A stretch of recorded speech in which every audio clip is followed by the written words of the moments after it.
Lewis gunners in both world wars had a habit before every fight. They would tap the top of their drum magazine, just a quick knock with the hand. It wasn't for luck. It wasn't a tradition. It was a simple check to see if the drum was working, because if it didn't spin properly, the gun wouldn't fire.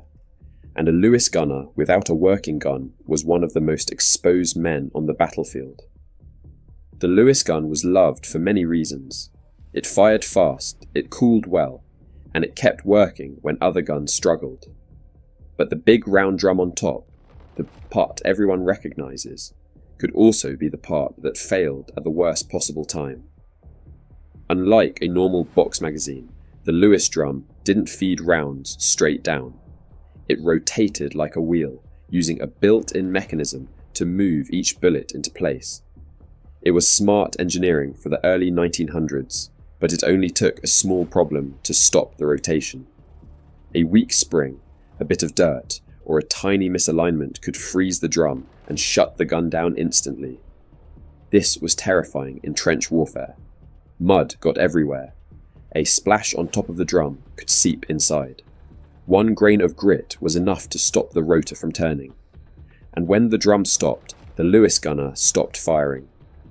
The enemy knew exactly who carried the fire support weapon, so as soon as the Lewis went silent, that soldier became the top target.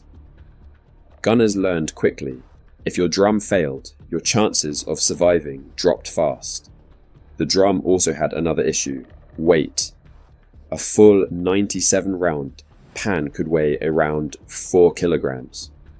Gunners carried several of them, often stacked in bags or slung over their shoulders. This made the Lewis crew some of the slowest men in a platoon. Moving to new positions, getting over trenches or running under fire became slow and tiring.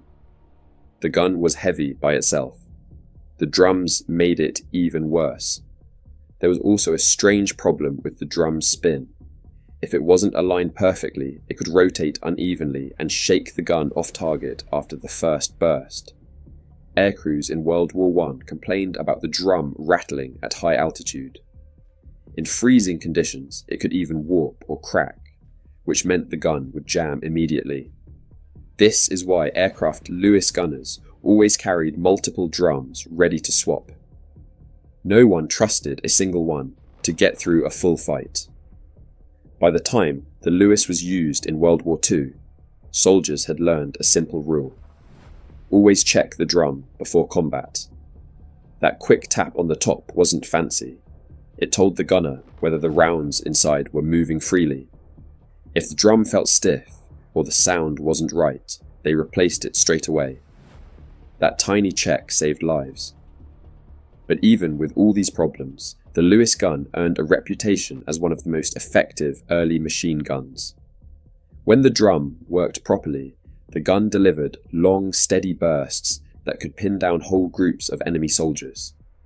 In dry areas, desert patrols, aircraft mounts, ships, Arctic units, the Lewis performed almost perfectly.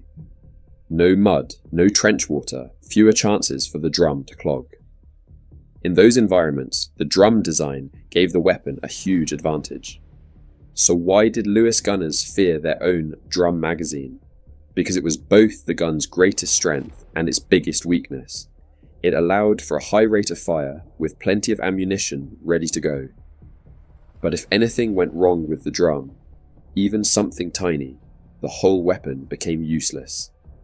The men who carried it understood the risk every time they pulled the trigger.